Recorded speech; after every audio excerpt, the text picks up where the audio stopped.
જો બપોરાનો ટાઈમ થઈ ગયો છે, બટેકાનું શાક બની ગયું છે, રોટલી બને છે, અને આ બાજુ મમ્મી જો સમોસા તળી રહ્યા છે. સમોસા છે ને એકદમ ગૃહ ઉદ્યોગ છે, ત્યાંથી આપણે સમોસા લઈને આવ્યા છે તાજે તાજા.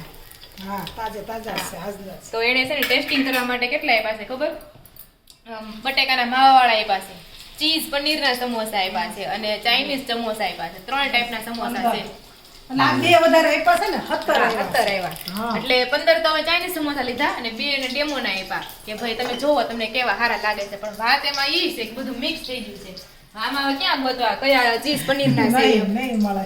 એટલે ખાઈ પછી ખબર પડશે કોના ભાગમાં આવે છે ચીઝ. ઓલા જેવું લાડવામાં રૂપિયો કોના ભાગમાં આવે એમ કોણ જોઈ. એટલે એક ચીઝ પનીરનો છે ને બટેકાના માવાવાળા, બાકી બધા ચાઇનીઝ છે. તો એટલે એવું છે, જોઈએ કોના ભાગમાં ઈ આવે છે ચીઝ. હાલો એને કઈ તમે અમે તમારો વિડિયો બનાવ્યો, અમને કઈક 2-3 સમોસા નાખો વધારે. તો એને ક્યાં છે એડ્રેસ આપ્યું? એને હજી 2-3 દિવસ થયા છે બનાવતા. એને ઈ આપણે કોઈ ભલે ને પણ પછી આપણે કોક કોમેન્ટ તો કરશે ને ક્યાં મળે છે એમ. હા, પછી આપણે એડ્રેસ આપશે ને એને. પછી એડ્રેસ આપીએ આપણે. હા, એમ કે તમારો તો વિડિયોમાં ઉતરી ગયો કે YouTube માં તમને રોજ 5 સમોસા આપી દેજો, રોજ વિડિયો લે.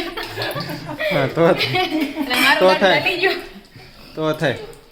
તો એવું છે, હસી મજાકની વાત. તો ચાલો બધા સમોસા ખાવા, ને સમોસા કોના કોના ફેવરિટ છે ને એ કોમેન્ટ કરી દેજો.